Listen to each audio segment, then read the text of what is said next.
Happy Tuesday, everybody. Welcome to the All About Favor show. I am your host, Pastor KZ. Don't forget, hit the thumbs up button at the end of the video, like the video, and share the video. Y'all, thank you so much for all of the subscribers who have subscribed. Y'all, we are about to move forward in the 7,000s.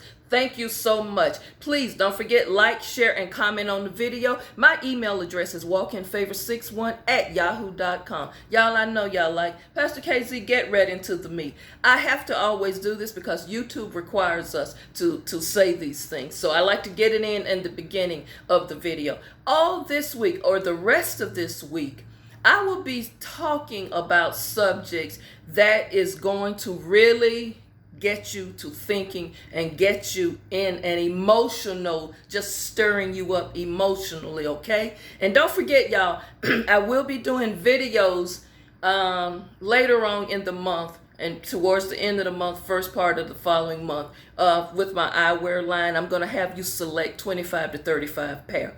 Now, this is going to really touch you this week and get you stirred up. Y'all, there comes a time in all of our lives, I'm going to include myself in this, when we have to step back and own some things. Yeah. We got to step back and start owning some things, owning some decisions we've made. Now, this will involve a whole lot of reflection.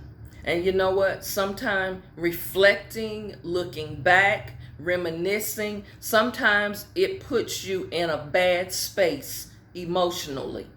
Because some of the choices that we have made might not have been the best choices. Some of the situations you're in right now might be not a good situation or an unpleasant situations. And sometimes when we find ourselves in this predicament where we're reflecting and looking back, it forces us to admit, you know what? Nobody put me in this situation. Nobody forced me into that relationship. You got to own where you've been, and you've got to own how you got there. And most importantly, you have to say to yourself, what am I going to do about it? What's next for me? And also, do you have a plan? Do you have an exit strategy? Should you decide that this is not the place for me anymore, this is not the relationship for me anymore, this is not the job for me anymore, what is your plan? Now, how you got there is very important when you're reflecting and looking back. How did you get involved with that person? Where were you prior to making the decision to get involved with a certain person? I'm going to focus this more on relationships today, tomorrow, because it's going to lead up to something. You know, sometime when you sit and you do an audit. Remember last week I said you need to do an audit or take a self-inventory. You've got to sit here and own what made me choose that person. Now, I know this is a dangerous place to be, having to look at yourself and admit I'm in a place that is not healthy emotionally. And to be honest, I really don't want to be in this place anymore. I'm not happy. Can you be honest and admit that you're not happy? Can you be honest and admit that you just feel lost, or you feel trapped and you really have no one else to blame but yourself? You know, it's easy to say, well, I did this because someone else told me to, or I just stayed because my mama said, girls, just stay on and take it, or whatever excuse you may be. Or men, you might be saying, well, it's cheaper to keep her. Boy, that's a Johnny Taylor song. If you're unhappy and you don't want to be there, you need to come up with an exit strategy, because you're not doing yourself any good or the person in that relationship with you any good. Yeah, it's tough to feel lost and trapped somewhere. Or like I heard somebody say in one of the emails, Pastor K, I feel like when I left my mom and daddy house, I went from one jail to another one when I got married. But what did you do between the time leaving your mom and daddy house and getting married or getting in that relationship? Because there's got to be something in between the dash there. Where were you prior to making that decision, and what were you doing? All right, here we go. I got some emails, y'all. Some of the people said, I got married because I got a situation. What is that situation? Well, I got pregnant and my mom and daddy said I had to marry him. But wait a minute, girl. Can I just say this and be brutally honest with you all? You chose to make a baby with someone. You didn't think about that perhaps whether I marry this person or not, I am going to be involved with this person the rest of my life because we share a child. See, a lot of times we make these impulsive moves and then 20 years later, you miserable. 10 years, 15 years, 5 years, 1 year, 6 months later, you feel trapped. See, this is what I'm talking about. There's some situations that we have to own our stuff. We got to own our own mess. We got to sit in it, reflect upon it, and now you've got to decide, am I going to sit here and continue to complain about it, or what am I going to do about it? Today, I want you to stop beating yourself up. That's number one. It's bad enough you in it, but stop, please. Don't beat yourself up about it. I don't want you to feel bad, but I want you to think, and I want you to be encouraged that there are options for you. And even if you don't leave that situation, or you don't leave that place of employment you're at, a relationship you're in, even if you don't leave, there got to be tools and methods out there for you to use so that you will at least be able to tolerate the situation and have a level of peace about your choice. Because remember, at the beginning I said, you got to say and be honest. I wasn't forced into this. Okay? No one is making me stay. I don't care how many excuses you make. Some of these things you got no one to look at in the mirror but yourself. So please stop beating yourself up. You don't have to feel worse about the situation. But I want you to do something. I got a homework assignment. Maybe a couple of days this week I will have you do some homework. And make sure you email me your homework answers or share in the comments. Some of these things that I give you to do are topics that I use in this show. When I say make comments, I know it would be difficult for you to make comments because some of these issues are very private matters. Here is your homework assignment. I want you to write a letter to yourself. Step out for a moment and write a letter to yourself and include all of the thoughts and feelings and the ways you feel trapped and the ways you feel like I'm just not happy, I'm just existing here in this relationship. Or I'm just on this job and I don't want to be here. When I get to my job, I got to pull up in the parking lot and pray myself to get in there, just to walk inside the place. I just don't want to be there. Another thing with this, after you write your letter, I want you to sit and I want you to pray and meditate over it. Just pray out loud and just talk. Talk to the Most High. Pray over your letter every day until you feel you're ready to now begin to problem solve. Now, I want you to include in this, I want you to write down, before you start on your letter, this is what I want you to do first. I want you to write down, what do you feel is missing from your life? What do you feel is missing from your life? Y'all got it? Play the video back so you can get the assignment. What do you feel is missing from your life? That's question number one. Question number two. What do you feel is holding you back?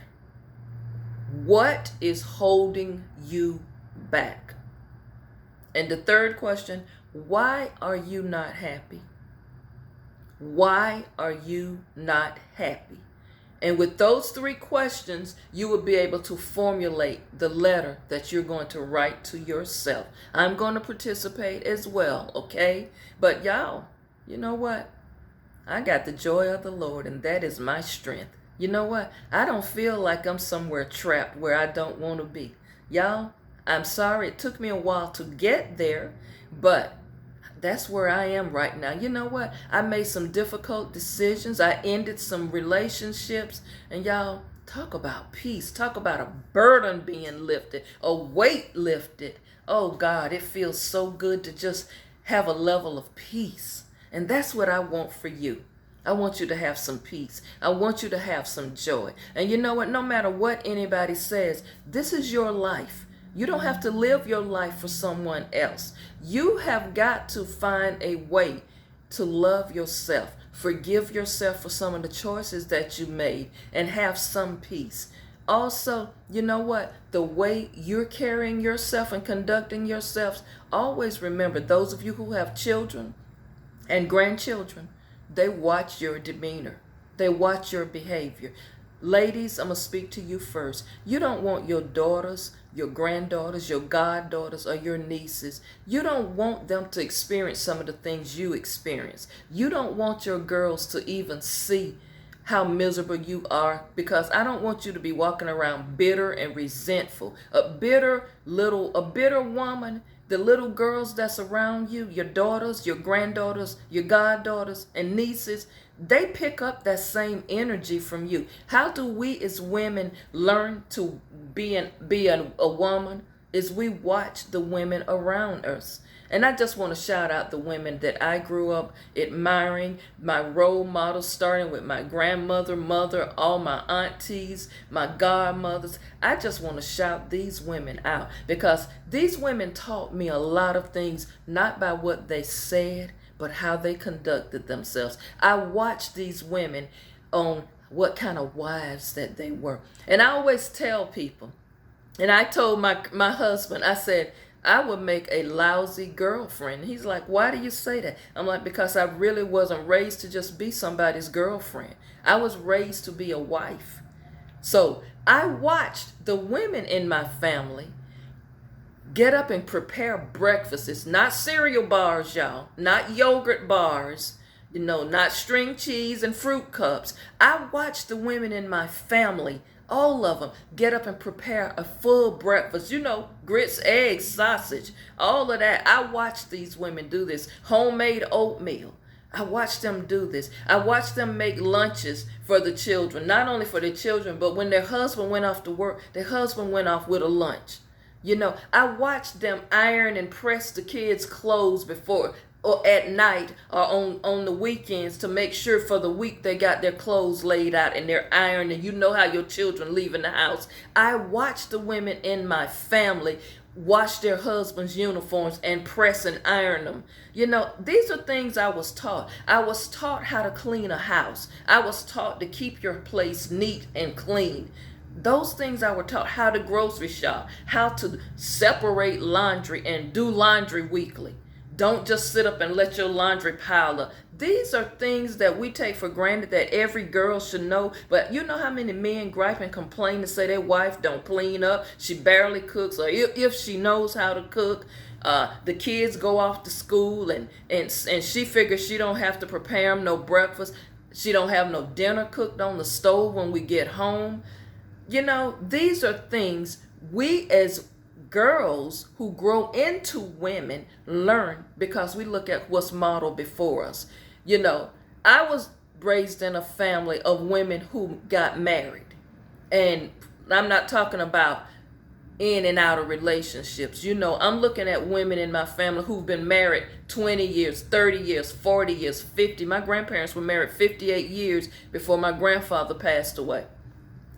The men in my family, I look at these hard-working men, these men who know how to provide for the family, how to protect the home, men who their wives don't have to worry about how the bills gonna get paid, don't have to worry about how the children gonna get school clothes. I watched this. So you know what? Men out there, I'm going to speak to you, brothers. You know what? Your sons, your grandsons, your nephews, they watch how you treat women. They also watch how you conduct yourself in the home. They also notice how you treat the woman who have your children. They watch. So we're going to be talking about these things. And again, I want you to do the homework this week. Have a wonderful Tuesday, and I will see you back tomorrow. Those of you who are not focused all this week with the topics, I want you to start getting focused so you can bring your life into balance, so you can get centered. And no matter what happens, y'all continue to walk in favor. Don't let nobody dim your light, and quit beating yourself up. You made some mistakes, you made some choices that were not too good, but you're going to be all right. I'm going to encourage you to get out of this stuff, or to fix it where at least you can handle it and have some joy. The joy of the Lord is your strength. Get some joy, y'all. You're going to get your joy back. Have a wonderful day. See you back tomorrow.